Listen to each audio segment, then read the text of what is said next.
ત્યારે જન્મ્યો તાપ એ રડી તૂટી પડી, પણ મન છોડ્યું નહીં. યોગીની સ્થિતિ એવી જ છે, જ્યાં અભિમાન નહીં પણ ગુહાર રહે છે. અને એ ગુહાર તો દીકરીએ શ્રીનાથજી સુધી પહોંચાડી.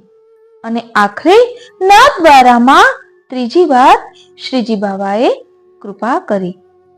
પોતાના કરમાંથી પ્રસાદી વસ્ત્ર આપ્યું ને કહ્યું, તું મિશ્રી ધરજે, તારા તાપમાં શ્રીનાથજી સમાયેલા છે. મુખિયા બાવાએ આવી આજ્ઞા કરી.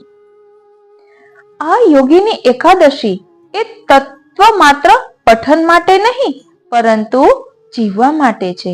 તો ચાલો આપણે પણ ખૂબ જ ઊંડાણપૂર્વક આ વિશે મનન ચિંતન કરીએ કે શું આપણે પણ એમ ગુહાર કરી રહ્યા છીએ?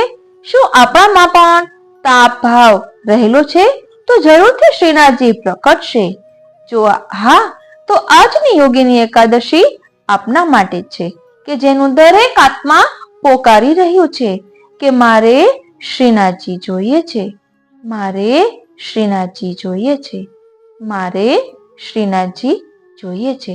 તો ચાલો હવે આ સંપૂર્ણ સત્સંગને વિસ્તારથી શ્રવણ કરીએ. બોલો શ્રી વલ્લભાધીશ કી જય. શ્યામ સુંદર શ્રી યમને મહારાણી જો કી જય. શ્રી ગિરિરાજ ધરણ કી જય.